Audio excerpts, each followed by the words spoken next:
es el tema obligado para el análisis, la opinión, el noticioso, y es lo que está pasando al interno del Partido de la Liberación Dominicana con este tema de la diferencia entre primarias abiertas y primarias cerradas. ¿Qué se esconde ahí? O sea, hay una lucha de poder. Y para las elecciones del 2016 uno tenía... había mucha preocupación porque sabía los conflictos que se vivían hacia lo interno, pero pudo superar esta crisis política.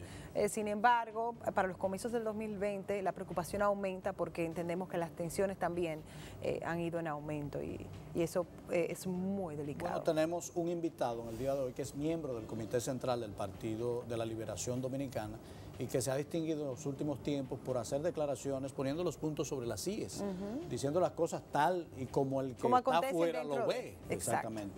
Vemos una gran tensión, vemos riesgos de fraccionamiento y vamos a analizar ese tema con Fernando Fernández. Bienvenido. Buenos días y gracias por estar con nosotros. Buenos días, gracias a ustedes por darme la oportunidad de dirigirme a su público. Y bueno, como hablábamos al inicio, tenemos una situación que cada vez se agrava más sobre los conflictos internos que hay por las posiciones encontradas en las dos figuras políticas más importantes, el presidente del partido, el señor Leonel Fernández, el doctor Leonel Fernández, y tenemos al presidente de la República, el licenciado Danilo Medina. ¿Está de acuerdo con que la tensión ha aumentado, con que el conflicto entre ambos es cada vez peor y que eso pudiera desatar una crisis no solo de la organización política, sino del país? Bueno, yo tengo 1 año y 4 o 5 meses diciendo que va a venir un rompimiento, porque en el 2015 se cruzaron unas rayas de Pizarro que no debieron cruzarse nunca, cuando se trajo aquí a un narcotraficante confeso, convicto, para desacreditar la figura del presidente Leonel Fernández. Entonces eso es imperdonable, porque el presidente Fernández no es él per se, es el presidente del Partido de la Liberación Dominicana, y cuando usted osa traer a un individuo para desacreditar la figura del presidente de su propio partido, siendo usted presidente de la República, las cosas no van a quedarse. O sea, eso es un precio que hay que pagar después. Y lo que está ocurriendo ahora es consecuencia de ese proceso reeleccionista que desató toda esta vorágine. Danilo no ha tenido paz en el último año y meses de su gobierno. Y eso era previsible, porque Danilo sabía muy bien que aventurarse a un proceso reeleccionista cuando la Constitución se lo prohibía iba a traer secuelas. Y estamos recogiendo los frutos de ese error político. Encima de eso, cometió un error terrible en términos de política internacional. No sé si ustedes recuerdan la intervención del embajador Brewster. Así es. Más o menos para esta fecha del año pasado, 2016. Y la respuesta desafortunada del presidente de la República. Eso fue un error garrafal y ese error todavía se está pagando y se va a seguir pagando. La respuesta sobre la avenida de 10 carriles. Sí, y de que no se hable de genérico, que se especifique. Y que me digan los casos. Danilo expuso a la nación, no a él, a la nación dominicana, al ridículo. Y el Departamento de Estado no le ha perdonado eso. El 22 de noviembre de este mes, el encargado de negocios, porque todavía no tenemos embajador, pero el encargado de negocios de la Embajada Norteamericana, en una presentación ante la Cámara Americana de Comercio, dijo exactamente lo mismo que dijo Brewster. Incluso fue más lejos porque él señaló ministerios. Él señaló el Ministerio de Hacienda y la transparencia que en ese ministerio no se estaban, las normas de transparencia que no se estaban cumpliendo. Porque resulta que solamente hasta la semana pasada nosotros no teníamos noticia de cuánto se había recaudado en el país desde el mes de julio.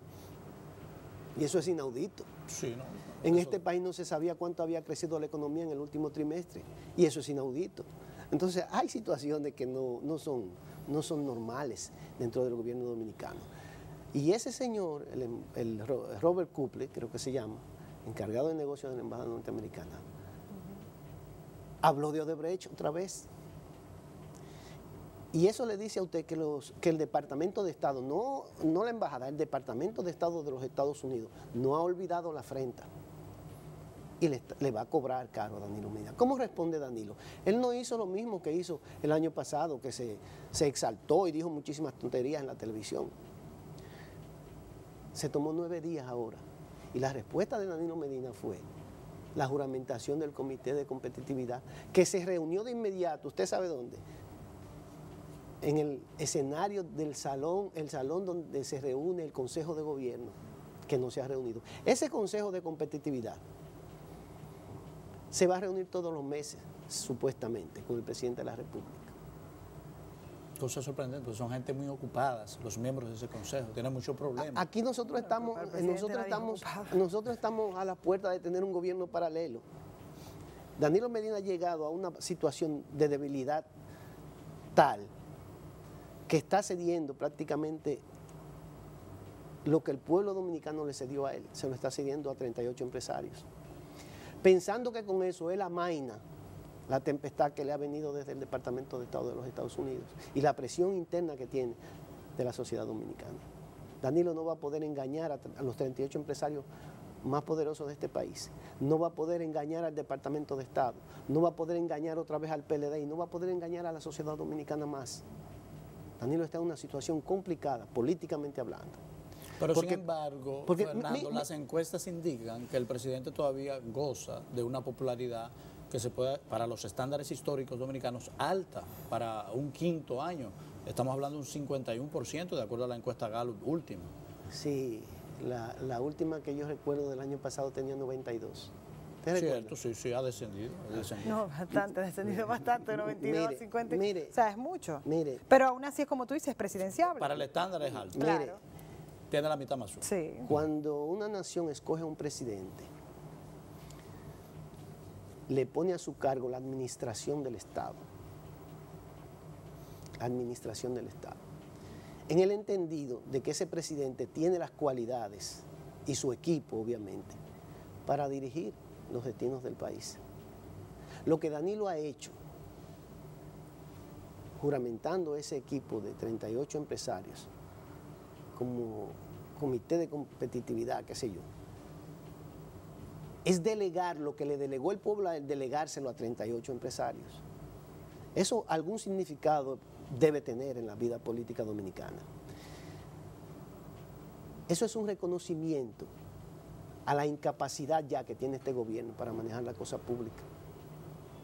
Eso que él hizo es un reconocimiento de su propia incapacidad para manejar los destinos del país. Entonces, esas cosas...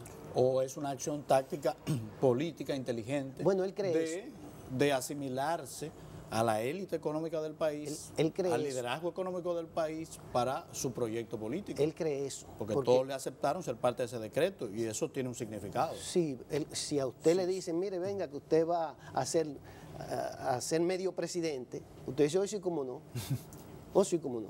Pero usted tiene que estar seguro de cuál es el objetivo que usted va a buscar ahí.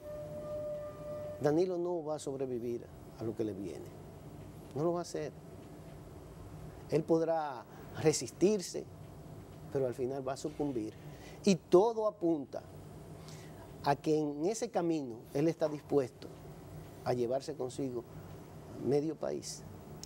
Pero al final, cuando uno saca los cálculos, lo hacíamos justo antes de entrar a la entrevista, pues cuenta con una mayoría en áreas realmente importantes. Y la inclinación que hemos visto de muchas de las figuras políticas que él tendría que convencer para poder volver o poder accionar de cualquier manera, al final están muy inclinados hacia sus intereses. Entonces, si mi interés va a ser beneficiado, si yo apoyo al presidente Medina, pues lo hacen. Entonces, ¿por qué insisten que va a ser muy complicado que él lo logre?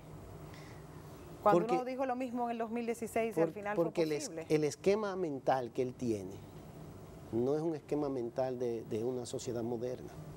Él todavía está pensando él mismo y asimilando a la sociedad dominicana como una sociedad que le va a permitir hacer esas cosas. Danilo no se ha actualizado realmente. Yo digo actualizarse en términos de lo que se está viviendo en el mundo de hoy. Ese esquema que él tiene es un esquema que hubiera servido en los años 70. Y él va a pagar el precio por eso. Pero cuando usted se va a pagar el precio, ¿de qué estamos hablando? Porque estamos hablando de un presidente que ya cumplió un periodo, que fue reelegido con un 62% de los votos para un segundo mandato, le quedan 3 años, y se supone que va a terminar su segundo mandato. ¿En qué sentido pagará el precio? Danilo no saldrá de buena manera del poder. ¿Usted cree? No lo va a hacer. ¿Pero eso es un desastre para el partido que usted pertenece? No, es un desastre para su grupo. El PLD no tiene nada que ver con eso. Es más, Danilo ha sacado del medio al PLD. Mire quiénes son los que están gobernando en el Palacio. Ahí no hay un PLDista. De lo que es un PLDista tradicional, no lo hay. Y entonces, en vez de sumar a su partido al problema que tiene, porque tiene un problema muy serio, en vez de tomar 38 miembros del Comité Central y decirles, vengan, háganme un esquema de competitividad, porque ahí hay mucho talento, ahí hay economistas, ahí hay empresarios, ahí hay de todo en el Comité Central. Vengan, ustedes 38, vamos a recuperar la competitividad del país. Él llamó 38 empresarios, no llamó 38 miembros del PLD. Entonces, Danilo está en una situación difícil. El esquema de Danilo primero era establecer una especie de dictadura con respaldo popular. Y al final, ¿Cuándo se le ocurrió esa idea? La tiene en la cabeza y al final ha tenido que recurrir a la dictadura con respaldo empresarial. Esos son los esquemas que él está cambiando. Pero en su cabeza está la dictadura. Leonel Fernández lo dijo. Aquí no se le puso mucha atención a lo que dijo Leonel en su discurso. No, yo sí le puse atención. No, yo hablo en términos generales, ahora soy genérico. Okay. Pero cuando Leonel Fernández dijo eso, sabía lo que estaba diciendo. Y por eso es que yo digo que el confrontamiento está planteado y va a venir y va a tener un desenlace. Pero en todo este proceso, usted habla de dos figuras que dentro del partido tienen mucha fuerza, pero se supone que justo el presidente del Partido de la Liberación Dominicana es el expresidente Leonel Fernández. Entonces hay veces que uno ha pensado, ¿dónde está esa figura fuerte que constantemente respondía y que ponía el orden donde sea necesario? ¿Por qué ahora entonces lo vemos con una postura un poco más, no sé, como apagado? ¿Qué pudiera hacer él para que entonces el partido vuelva a tomar su dirección? Leonel es un estudioso de la política. Es una persona que se ha cultido de muchas fuentes. Miren, por ejemplo, yo pongo el caso de Correa. Correa dejó a un presidente que era de su confianza, digamos así, en Ecuador, y se fue a Europa. Ha tenido que regresar. Y la reacción de Correa ha sido abierta, franca y determinante. Sí, de enfrentamiento. Sí, de enfrentamiento, porque Correa entendió rápidamente lo que estaba pasando y se presentó al escenario político y allí va a echar su pleito. El carácter de Leonel Fernández no es el de Correa. Ya sabemos que es impetuoso, impulsivo, porque no necesariamente esa actitud le conviene a Ecuador. Así es. Leonel tiene otra forma de actuar, pero Leonel va a actuar y él está dando muestras de que está actuando. Sin embargo, él sabe que él no puede poner la careta delante de los bueyes. Él tiene que esperar la reacción del pueblo mismo, porque él no se representa a sí mismo. Detrás de Leonel, y es lo que no han entendido en el Palacio, hay una sociedad que anhela cambios importantes. Sí, todas las encuestas lo reflejan. Y que no ha sido satisfecha. Hay una sociedad que se siente en peligro permanentemente con este asunto de la delincuencia. Y entonces resulta que esa sociedad se está dando cuenta que todas sus zozobras vienen de las oficinas del Palacio. Póngase a pensar, este mismo problema político que tiene la sociedad política de las primarias abiertas, ¿de dónde que ha venido? ¿De dónde que ha sido promovido, financiado? Sí, está siendo empujado. Desde el propio Palacio. Incluso en el ámbito espiritual. Esta sociedad estaba tranquila espiritualmente, digamos así, tenía sus iglesias. Y ha sido desde Nigeria que han traído, desde Palacio, han traído desde Nigeria a un individuo para que alborote las avispas aquí en términos incluso espirituales. Entonces, si la sociedad se da cuenta que la gente que tiene que reconfortarla, que tiene que cuidarla, que tiene que darle aliento y paz. Es la gente que le está creando zozobra. Al final la sociedad se va a resentir y va a buscar un líder. Y alguien va a tener que encabezar esa jornada. Pero hay una batalla previa. Antes de encabezar la jornada con la sociedad, sabemos que tenemos un régimen que se expresa políticamente a través de los partidos. Hay que tener control del instrumento partidario. Y todo parece indicar que en estos momentos el presidente Fernández, por la lógica expuesta él mismo, él la escribió en un artículo que dijo que el que tiene el control de los sobrecitos es el líder. Él ya no tiene el control de los sobrecitos. Entonces, sin el instrumento partidario, ¿cómo encabezar esa lucha? Porque todo parece indicar que la batalla interna está perdida para el presidente Fernández, ¿o no? No, no está perdida. Explícame eso, porque yo veo como un desbalance de fuerza. Cada uno de ellos tiene sus esquemas. Cada uno de ellos tiene sus esquemas. Danilo está apostando a ese poder del sobrecito. Y que aquí ha funcionado de mil maravillas. Sí, vamos a estar claros, en todos los aspectos. Pero siempre es un método limitado. Se agota.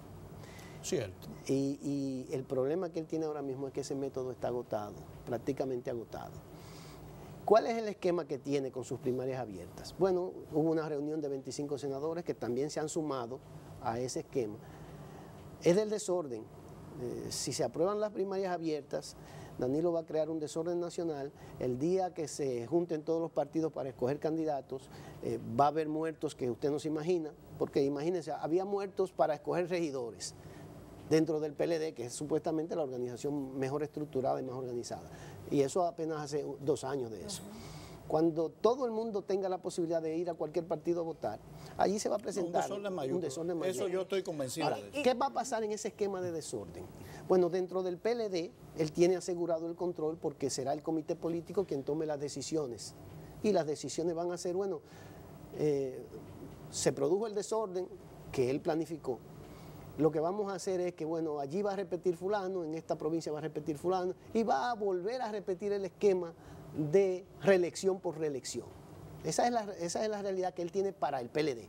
Y la realidad para los demás es que se maten entre ellos. Pero hay un escollo en esta ocasión. Para la ley de partidos políticos se necesita una mayoría calificada, porque es una ley especial.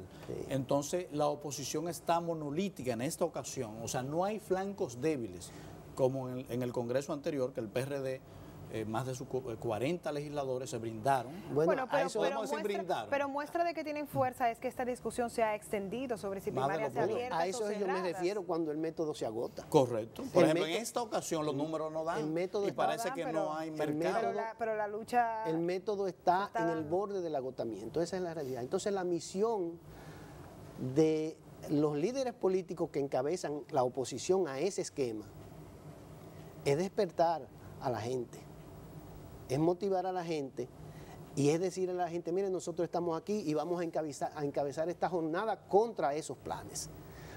Leonel Fernández está dando el paso al frente porque él dijo que el proceso era inconstitucional. Lo dejó en blanco y negro, ya está clarísimo. Sentó su posición clara. Y por la reacción que ha tenido la gente que le acompaña, tanto en el Congreso como fuera de él, uno asume ya que el enfrentamiento es inevitable y que ya está planteado y que ya está definido. Entonces, si eso es así, Danilo no va a poder vencer a Leonel. Pero o sea, la realidad entre esas posiciones encontradas de las primarias abiertas y las primarias cerradas, entonces ese deseo de ver quién es el que tiene el poder dentro del partido, quién es el que tiene más fuerza para lograr lo que quiere, cuando quiere y cómo lo quiere. Danilo tiene el poder dentro del Estado y ya se dio la mitad, vamos a decir así. Él tiene el poder dentro del Estado. Todavía él maneja los institutos castrenses, todavía él maneja el patrimonio público, el presupuesto nacional, todavía él tiene eso. Pero le quedan apenas 2 años y medio en ese control. Y los demás lo saben. Entonces esto se va a prorrogar, se va a prorrogar, hasta que se le debilite totalmente. El problema que tiene Danilo ahora mismo es que el tiempo se le agota. Y él está obligado a producir la división del PLD ahora, cuando él tiene el control del Estado. La misión de Leonel Fernández... A estimularla. A producirla. Un partido no se divide solo por la voluntad de un hombre. No, él tiene que producirla. Él tiene que producirla. Pero para eso necesita la aquiescencia del presidente Fernández. Bueno, ahí voy. Ahora, Leonel Fernández sabe que su misión es evitarla. Bueno. Entonces, ¿qué resultará de esto? Tiene que resultar el rompimiento porque no hay conciliación posible entre ellos dos. No la hay. Eso es lo que yo he venido diciendo. ¿Pero y quién se va del PLD? Esa es una buena pregunta. ¿Quién de los dos? Porque, o el presidente Fernando o Danilo. El que se quede ahora no importa. Lo importante es el que se quede después del 2020, de mayo del 2020. Si tú dices un rompimiento, estamos hablando de que va a haber un fraccionamiento tipo PRD del PLD. Sí, lo que ocurre es y que mira lo que pasó con el PRD. Sí, lo que ocurre es que en la sociedad dominicana tenemos como ese afán de no producir el divorcio, y eso trae desgracias, incluso en la familia. Don Juan, cuando se dio cuenta que no podía cambiar los esquemas dentro del PRD, fundó un partido. Y eso benefició a la sociedad dominicana. Pero le tomó 17 años hacerlo adulto. Pero benefició a la sociedad dominicana. Sí, sí. Y lo que yo digo es, si su esquema mental es el beneficio de la sociedad, no le tema eso. Si su esquema mental es su beneficio propio, tenga miedo, porque el tiempo no le va a dar. Pero si el esquema que tiene el liderazgo nacional es de hacer avanzar a esta sociedad, tiene que llegar al sacrificio, como hizo Don Juan. Entonces le pregunto, ¿cuál sería entonces el escenario que viéramos para el 2020? O sea...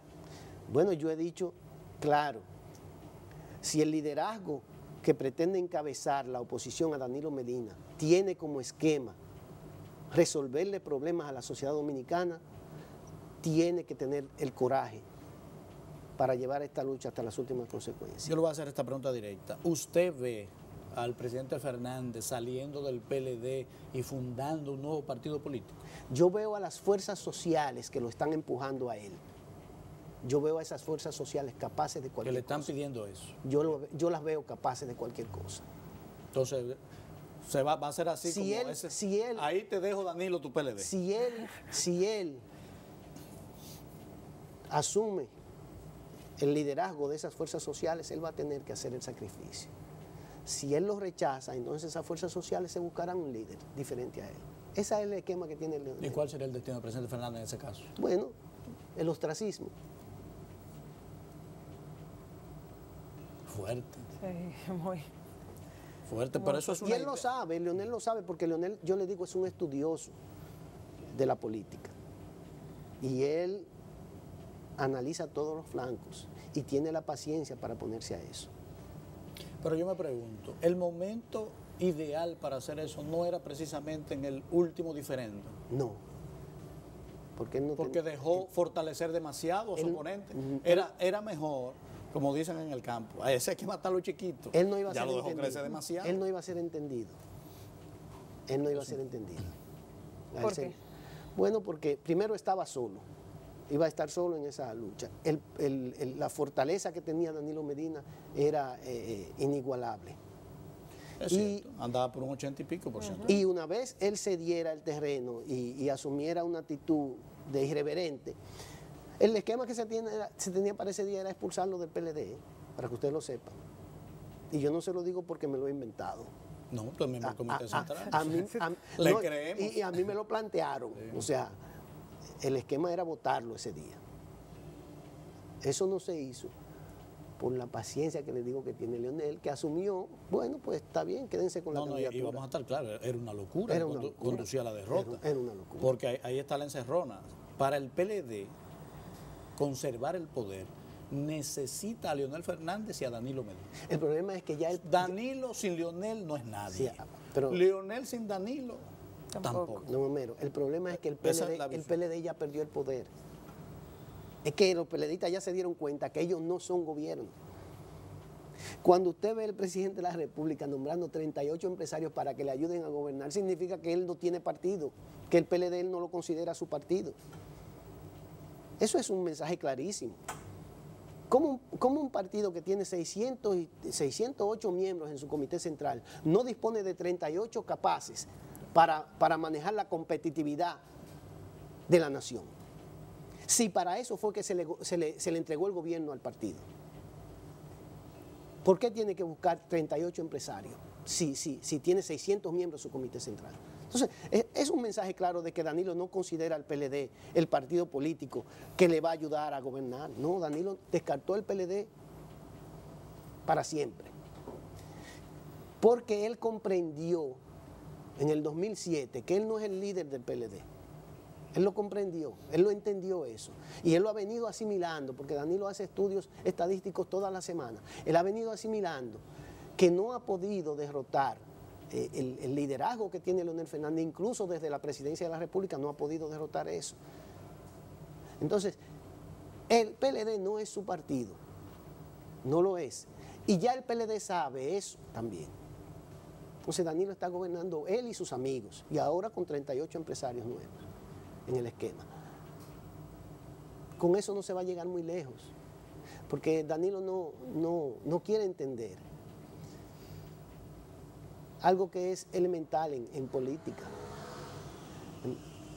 Los marxistas, el marxismo, hace mucho tiempo desarrolló la tesis de la división social del trabajo, y eso es una cosa que está ahí.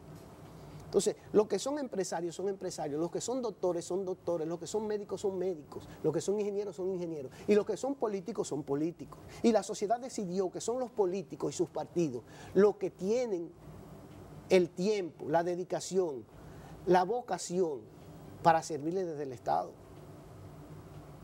No es la clase empresarial, porque la clase empresarial es una parte interesada de toda la sociedad. Y la sociedad se compone de empresarios, de trabajadores, de empleados, de chiriperos, y eso es representatividad. Y entonces usted no le puede entregar el gobierno. Es necesario para el equilibrio. Para el equilibrio social. Y entonces usted no le puede entregar al gobierno a una parte interesada de la sociedad, porque usted está rompiendo el equilibrio social. Ahora él sabe que romper el equilibrio en esta sociedad, cuando él es el gobierno, es su necesidad. Y eso es lo que él está haciendo. Simplemente con un sí o un no, creando el caos. Ya no nos queda tiempo. ¿Usted se considera PLDista todavía? Pero claro, claro que sí. Yo soy de los fundadores de este partido. ¿Y usted se iría con el presidente Fernández a otro partido? Yo me iría con el que sea empujado por las fuerzas sociales que están exigiendo que esta sociedad avance como un todo, como una sociedad que busca realmente un futuro colectivo, no el futuro del grupito que tiene Danilo Medina en Palacio. Bueno, muchas gracias. Gracias por estar con nosotros entonces. Gracias a ustedes.